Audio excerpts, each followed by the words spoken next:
Puji Tuhan. Mari kita buka Alkitab kita pagi ini. Mazmur 76 ayat 1 sampai ayat 13. Tema dari firman Tuhan pada pagi ini yaitu meja kemenangan yang dahsyat. Apa saudara? Meja kemenangan yang dahsyat. Hari ini, saat ini di hadapan kita ada roti dan anggur perjamuan. Berkaitan dengan perjamuan pada saat ini, kita akan melihat, kita akan belajar dari Mazmur 76 yang baru saja kita baca. Saudaraku sekalian, Mazmur ini yang penjelasan singkat tadi pagi sudah dibagikan ya, jam berapa, jam 3 mungkin dibagikan, ada di grup WA Bethlehem. Tentang latar belakang, sedikit latar belakang mengenai pasal ini dan beberapa pokok-pokok penting ya, dari pasal 76 kitab Mazmur ini. Saudaraku, pasal 76 ini background sejarahnya itu adalah ketika Yerusalem dikepung oleh Asyur, oleh Sanherib, Raja Sanherib dari Asyur sekitar tahun 701 sebelum Tuhan Yesus datang, sebelum Masehi. Jadi sudah sangat lama ya, sampai hari ini berarti sudah ya hampir 1000 tahun. Kok 1000 tahun loh, 3000 tahun, hampir 3000 tahun. Sekarang sudah 2026 ditambah 701. Wah. Berarti 2000 sekian sudah. Hampir 3000 tahun. Itu konteks sejarahnya. Dan ketika Sanherib dari Asyur ini mengepung Yerusalem, tangan kuasa Tuhan yang dahsyat menghancurkan, mengalahkan tentara Asyur. Dan peristiwa ini betul-betul sangat melekat di hati seluruh penduduk Yerusalem. Sehingga lagu ini ditulis, Mazmur ini ditulis dan dinyanyikan terus-menerus berulang-ulang untuk mengingat kebaikan Tuhan yang telah menghancurkan musuh dan memberikan kemenangan bagi bangsa Israel yang saat itu sebenarnya sudah terkepung rapat oleh pasukan yang begitu banyak dan kuat. Tapi dengan cara Tuhan yang dahsyat dan ajaib, semua tentara itu dikalahkan.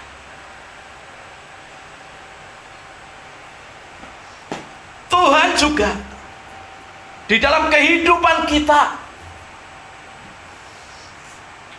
mampu melepaskan setiap kita umatnya yang ada di Bethlehem ini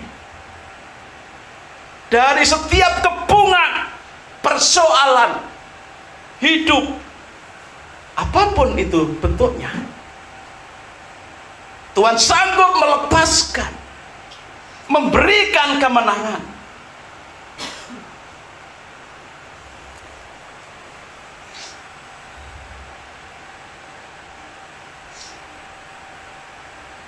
Melalui tubuh dan darah Yesus yang kita setiap bulan peringati dalam perjamuan kudus.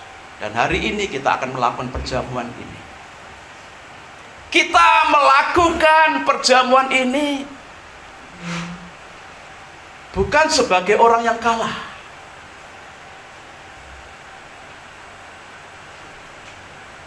memperingati Yesus yang mati di atas kayu salib dalam perjamuan. Roti yang terpecah-pecah, anggur.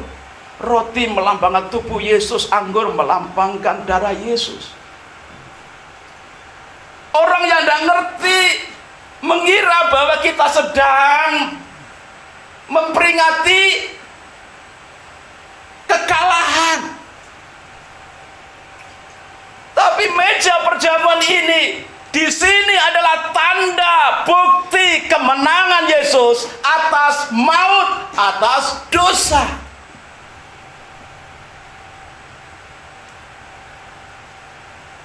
Kita lihat tadi di ayat yang ketiga dan keempat.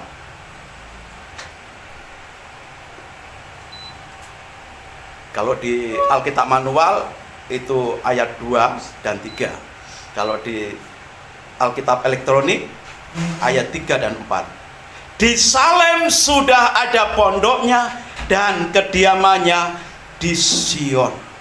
Di sanalah dipatahkannya panah yang berkilat, perisai dan pedang dan alat perang. Apa maksudnya ini, saudara?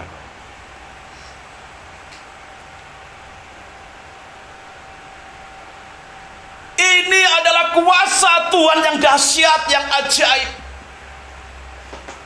yang mengalahkan kuasa yang dahsyat dari tentara Asyur yang begitu besar, tapi bisa dengan mudah dikalahkan oleh kuasa Allah.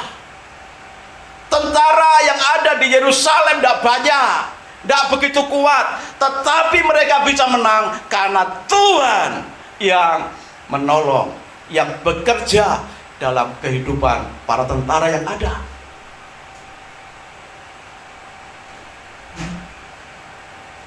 Tentara yang jumlahnya jauh lebih sedikit, tentara yang peralatan perangnya jauh ketinggalan zaman, dikepung oleh tentara yang begitu banyak dan peralatan yang lebih canggih, yang lebih bagus. Tetapi nyatanya dengan kuasa Tuhan bisa dikalahkan, sehingga dikatakan di sanalah dipatahkannya panah yang berkilat, perisai, pedang dan alat perang. Lalu ayat 3 dikatakan di Salem ada pondoknya tadi, ya kan? Di Salem sudah ada pondoknya dan kediamannya ada di Sion. Saudara, kata Salem dan Sion, Salem ini sebenarnya menunjuk pada Yerusalem. Sion itu adalah Bukit Sion. Sebagian wilayah Yerusalem itu termasuk luas, sebagiannya itu ada namanya Bukit Sion, masuk ke wilayah Yerusalem. Di sana juga ada Bukit Moria atau Gunung Moria, juga menjadi bagian dari wilayah Yerusalem. Disebut Salem.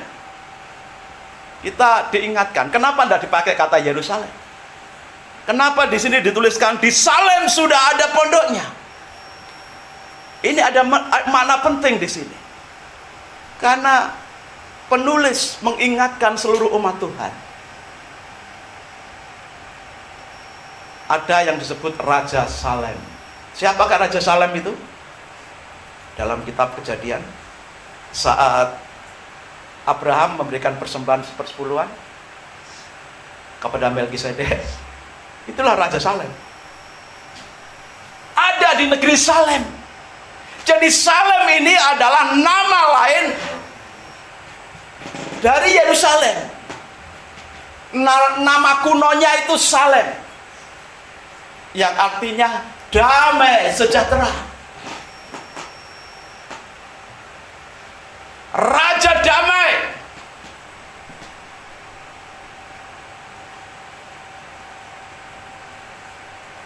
Disebut Salem, damai sejahtera. Tapi nyatanya di Yerusalem sering diperebutkan oleh tentara-tentara asing karena ini sangat strategis. Berarti selalu ada bahaya yang mengincar Yerusalem. Makanya kehidupan kita sebagai orang percaya itu bukan berarti tidak ada masalah. Masalah, persoalan Tuhan izinkan terjadi, tetapi selama ada Salem, ada damai sejahtera. Karena pondasi Salem ini adalah Allah sendiri, Tuhan sendiri.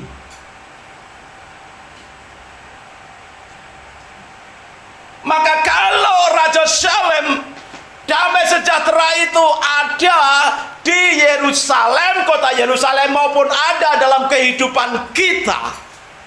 Walaupun kita dikepung persoalan, maka bagi orang beriman, bagi umat Tuhan yang di dalamnya ada kehadiran Tuhan, yang terjadi tetap mengalami damai walaupun terkepung banyak musuh, persoalan, masalah.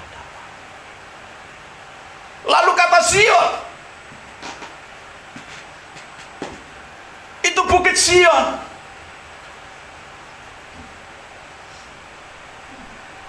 Sion berarti memiliki makna.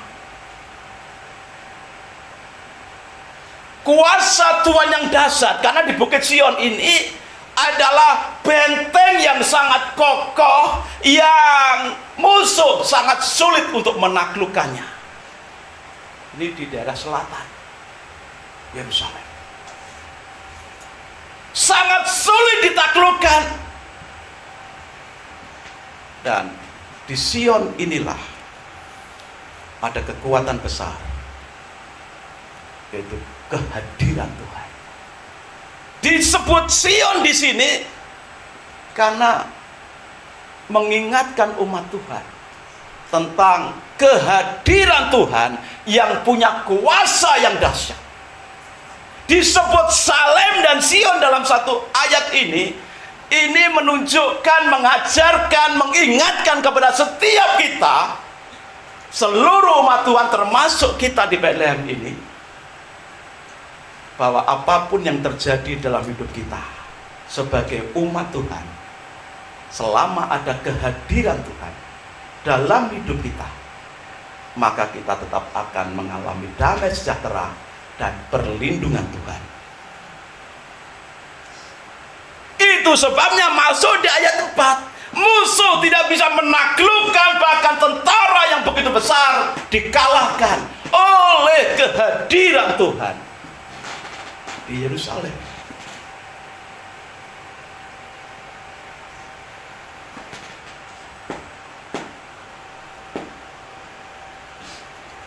Di dalam Kolose 2 ayat 15, kitab Kolose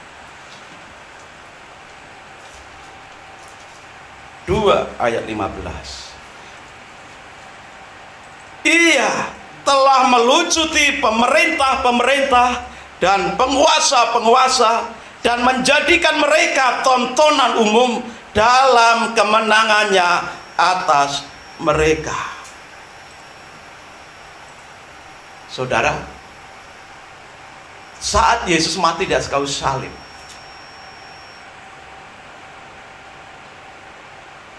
yang terjadi dituliskan di dalam Kolose 2 ayat 16. Ayat 15 ini, Yesus telah melucuti pemerintah-pemerintah dan penguasa-penguasa dan menjadikan mereka tontonan umum dalam kemenangannya atas mereka.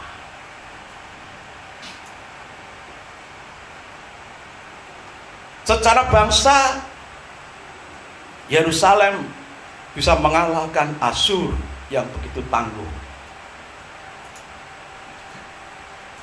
Tapi maknanya bagi kita umat Kristen yang hidup pada hari ini,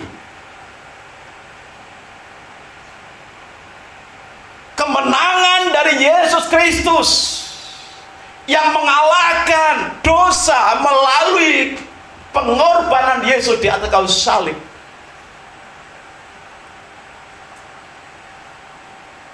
itu sama seperti ketika tentara Asyur dilucuti peralatan persenjataannya, peralatan perangnya. Mereka betul-betul takluk. Saat Yesus mati di atas kayu salib, dikuburkan dan bangkit pada hari ketiga, maka penguasa-penguasa di udara, setan, iblis, dan semua dosa yang menipu manusia dan mematikan manusia, itu sudah dikalahkan oleh pengorbanan Yesus di atas kayu salib. Maka dikatakan semua panah, pedang, peralatan perang sudah dihancurkan, sudah dilucuti di hadapan Tuhan yang mati dan kayu salib. Iblis yang awalnya begitu ganas, itu seperti penguasa, pemerintah yang sudah dilucuti senjata perangnya. Tidak ada kemampuan lagi, tidak berdaya lagi. Senjata maut adalah dosa. Sengat maut adalah dosa. Upah dosa adalah mati, kematian kekal. Tapi sengat maut, tahu kalau jengking saudara? Itu kan di belakang ekornya itu ada sengatnya. Sengatnya itu mematikan. Karena ada bisanya.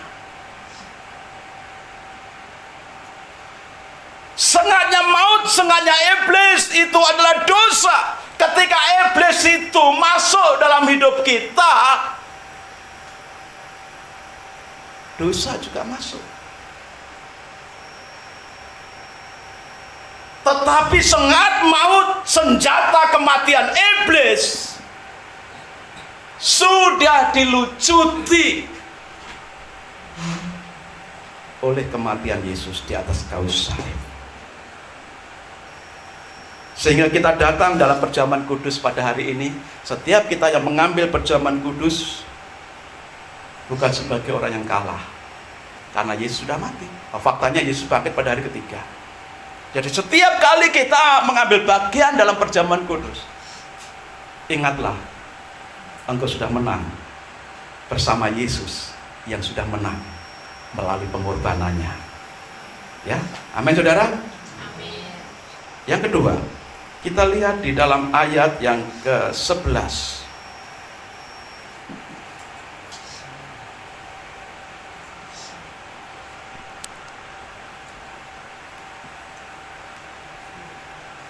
Sesungguhnya panas hati manusia akan menjadi syukur bagimu, dan sisa panas hati itu akan kau berikat pinggangkan. Apa maksudnya ini saudara?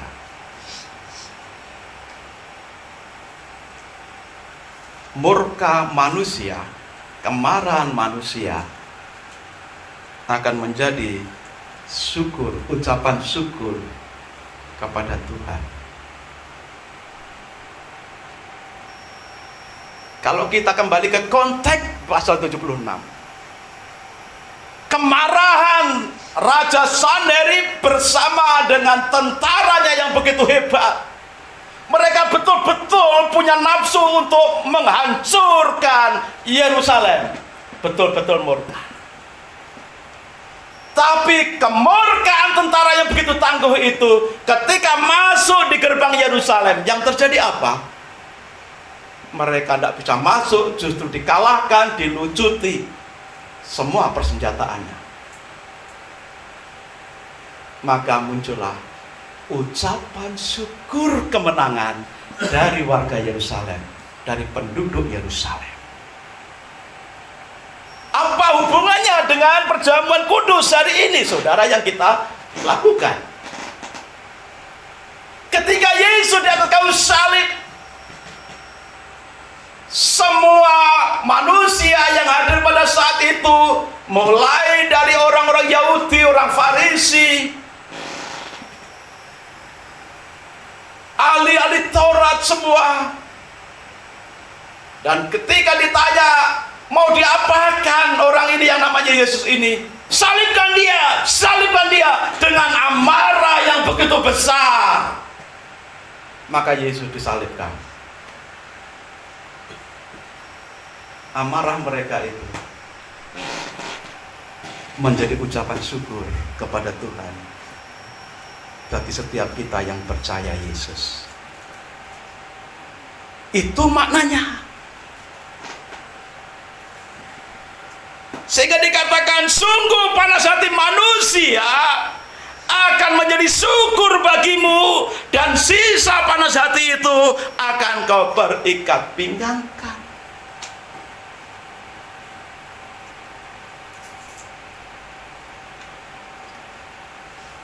murka yang begitu luar biasa untuk menyalibkan Yesus. Bahkan ketika ditawari, ada satu tradisi kebiasaan bahwa tiap tahun dilepaskan satu orang dari orang tawanan yang dipenjara. Siapakah di antara dua orang ini yang harus dibebaskan? Mereka pilih, bebaskan Barnabas, bebaskan Barnabas, salibkan Yesus. Karena amarahnya betul-betul sudah memuncak.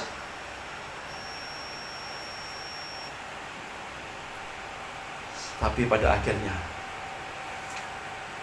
ketika Yesus disalibkan, salib itu yang adalah wujud dari kemarahan orang banyak itu berubah menjadi ucapan syukur. Dalam catatan sejarah Romawi, banyak serdadu-serdadu yang menyalibkan Yesus, termasuk kepala pasukannya, itu percaya kepada Yesus.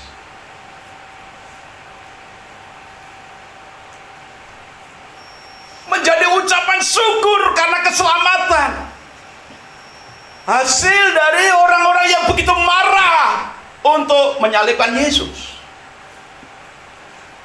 Amarah mereka menjadi ucapan syukur bagi orang yang percaya kepada Yesus. Amin, saudara. Dalam perjanjian baru, kita buka Kisah Rasul 2 ayat 23.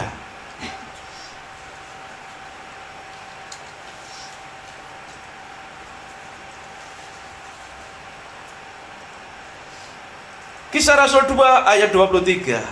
Dia yang diserahkan Allah menurut maksud dan rencananya telah kamu salibkan dan kamu bunuh oleh tangan bangsa-bangsa yang durhaka.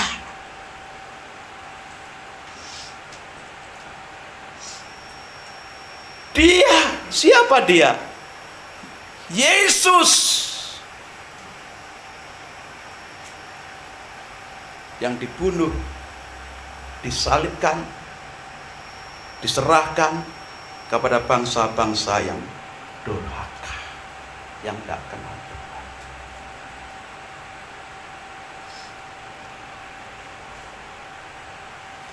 Sehingga penyaliban Yesus itu bisa dikatakan menjadi puncak kejahatan manusia. Puncak kejahatan manusia itu ada di salib Yesus, diwujudkan melalui penyaliban Yesus. Tapi apa yang terjadi? Puncak kemarahan, puncak kejahatan manusia yang diwujudkan melalui menyalibkan Yesus, Tuhan ubahkan itu menjadi keselamatan bagi kita yang percaya. Roti yang dipecah-pecahkan dan anggur yang dituangkan itu menggambarkan apa, saudara? Murka manusia terhadap Yesus. Puncak kejahatan manusia yang menyalibkan Yesus. Namun peristiwa itu menjadi peristiwa yang menjadi sumber pengucapan syukur. Saudara sering kan mendengar istilah Ekaristi? Ini biasanya istilah ini sering dipakai oleh saudara kita dari Katolik kan? Ekaristi, Eukaristi. Itu juga berkaitan dengan ini, perjamuan. Ekaristi itu pengertiannya perjamuan syukur.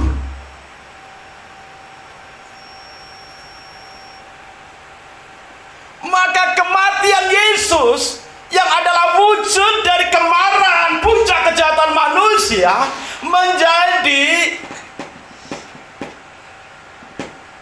pengucapan syukur dalam bentuk Ekaristi, meja perjamuan kudus. Sehingga saudara, pesannya sangat kuat bagi kita hari ini, umat Tuhan.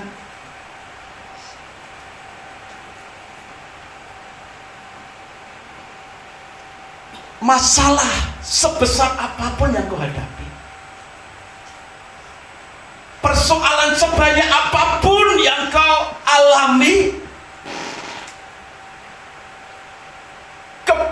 sepahit apapun yang kau rasakan dalam hidupmu, luka sebesar dan sedalam apapun yang kau rasakan dalam hidupmu, Tuhan bisa ubahkan itu menjadi kemuliaan dan ucapan syukur yang melimpah dalam hidupmu.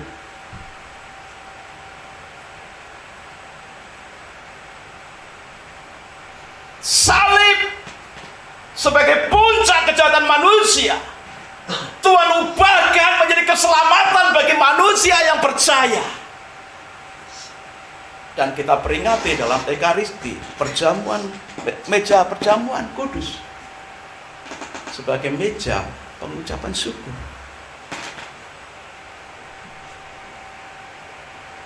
Apapun yang Tuhan izinkan terjadi dalam hidup. Mungkin hari-hari ini saudara mengalami masalah yang besar dalam tubuhmu, kesehatanmu. Mungkin kau sedang mengalami masalah besar dalam keuanganmu, ekonomimu. Mungkin kau sedang mengalami masalah besar di dalam pekerjaan dan usahamu. Mungkin kau sedang mengalami masalah besar dalam rumah tanggamu. Selama ada salib Yesus dalam hidupmu,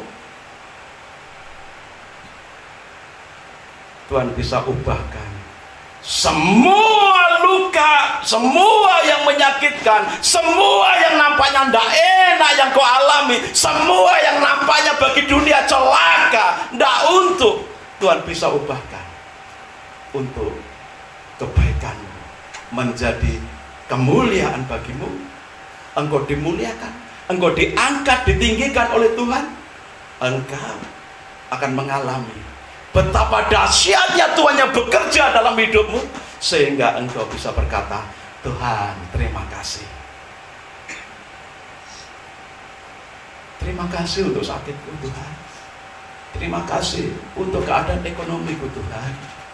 Terima kasih untuk keadaan pekerjaan dan usahaku Tuhan.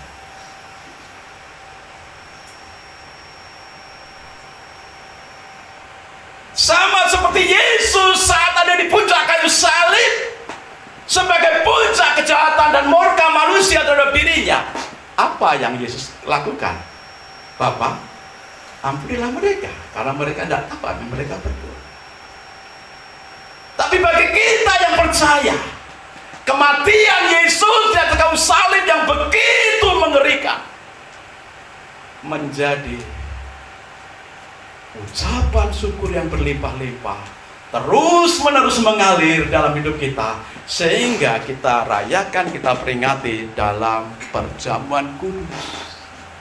Jadi meja perjamuan kudus ini, ketika kita mengambil bagian di dalamnya, ingat, ini adalah meja kemenangan bagi kita yang percaya. Amin saudara.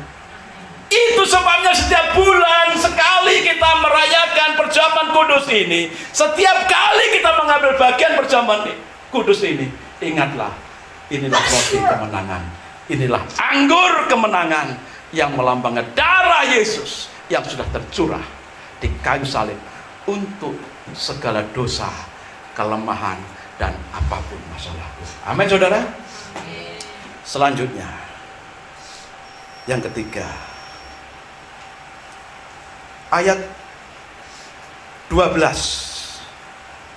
Bernazarlah dan bayarlah nazarmu itu kepada Tuhan Allahmu.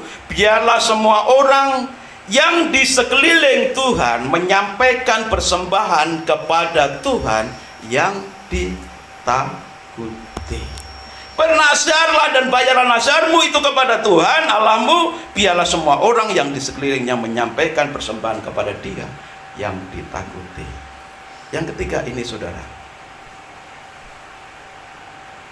setiap kali kita mengambil bagian dalam perjamuan Tuhan ini, sebenarnya Tuhan mengajak kita, mengingatkan kita untuk selalu memperbaharui komitmen kita untuk mengikut Tuhan. Tuhan ingatkan melalui meja perjamuan ini untuk kita memperbaharui komitmen kita untuk mengabdi kepada Tuhan, untuk melayani Tuhan, untuk mengiring Tuhan.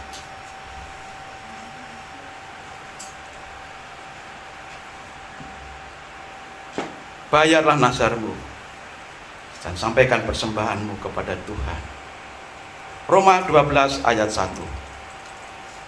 Kitab Roma 12 ayat 1.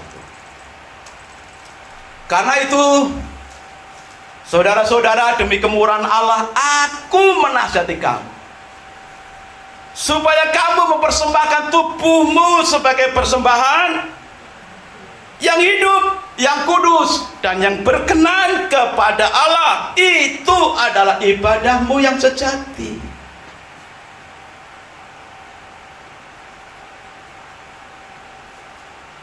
Kita selalu diingatkan, setiap kali mengambil bagian dalam perjamuan, Tuhan ingin kita memperbarui komitmen kita. Persembahkan apa yang harus dipersembahkan kepada Tuhan. Dimulai dari apa? Hidupmu, tubuhmu, sebagai persembahan yang hidup, yang kudus, dan yang berkenan kepada Tuhan. Siap, saudara? Setiap kali kita ambil bagian dalam perjamuan, ayo kita perbaharui komitmen kita, kita pertahankan, dan kita perbaharui. Jangan malah melupakan hal ini. Dimulai dari mempersembahkan hidup kita, tubuh kita sebagai persembahan yang hidup, yang kudus, dan yang berkenan kepada Tuhan. Kalau sudah mati, kita tidak bisa mempersembahkan hidup tubuh kita, saudara. Tuhan mau kita persembahkan selagi kita masih ada nafas. Maka bagi orang-orang yang tidak bertuhan, baru ketika mati, sudah nafas sudah tidak ada, dikuburkan, bahkan sudah sekian lama dikubur, didoakan supaya diselamatkan, dipersembahkan kepada Tuhan. Sudah selesai itu.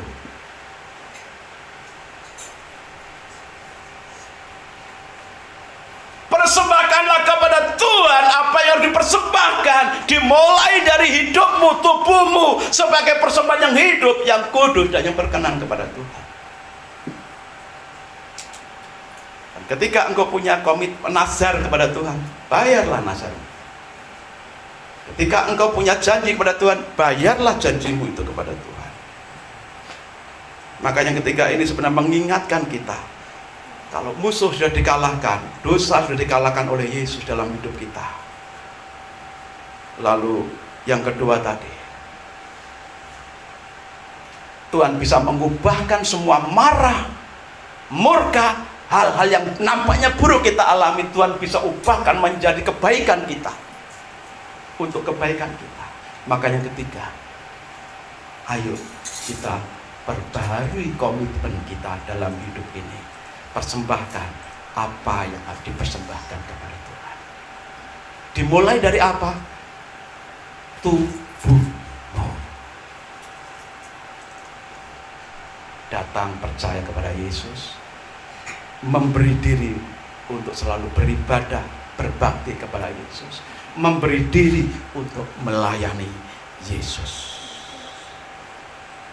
Perjamuan kudus itu momen kita bersekutu dengan Tuhan melalui roti dan anggur yang melambangkan tubuh dan darah Yesus. Supaya melalui persekutuan ini kita memperbarui janji setia kita kepada Kristus. Jadi perjamuan ini bukan sekedar sakramen karena diperintahkan Tuhan Yesus, bukan sekedar upacara yang harus kita lakukan, tapi ketika kita mengambil bagian dalam perjamuan ini, pastikan buat komitmen dalam hati. Tuhan, aku mau lebih lagi setia kepadamu. Tuhan, aku mau lebih lagi memberikan tubuhku kepadamu. Tuhan, aku mau lebih lagi memberikan apa yang kupunya kepadamu. Melalui roti dan anggur ini hidup kita harus menjadi persembahan. Persembahan yang kudus, yang hidup.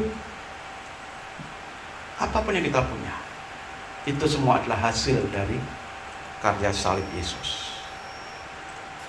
Itu sebabnya saudara, Ayo, pada kesempatan ini saat kita mengambil bagian dalam perjamuan Tuhan ini, ambil komitmen. Tuhan, aku persembahkan hidupku, tubuhku, dan seluruh apa yang kumiliki untuk berbakti, untuk mengabdi kepadamu. Mari kita berdoa.